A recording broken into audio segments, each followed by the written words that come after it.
Sky Direct, magbabalik serbisyo sa ating mga kapamilya. Matapos ang mahigit 4 na taon simula nang mag-issue ng cease and desist order ang Kongreso dahil sa franchise denial ng gobyernong Duterte laban sa ABS-CBN. Sky Direct, nagbabalik na sa ilalim ng bagong ownership na ipagkaloob sa Reliance Broadcasting Unlimited o RBU, ang nagsisilbing media affiliate ng Converge FiberX ICT Solution. Ang nasabing cable, broadband at DTH direct to home ng Sky Direct na posibleng simulan sa March 2025.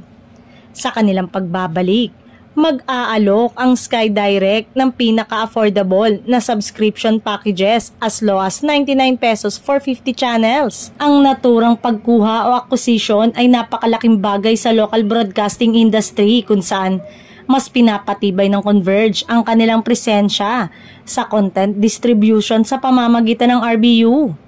Kabang-abang para sa industry experts ang nakatakdang pagbabalik ng Sky Direct na magbibigay ng mas malakihang kompetisyon sa satellite TV market at magbibigay sa consumers ng mas maraming pagpipilian para sa kanilang pangangailangan sa home entertainment.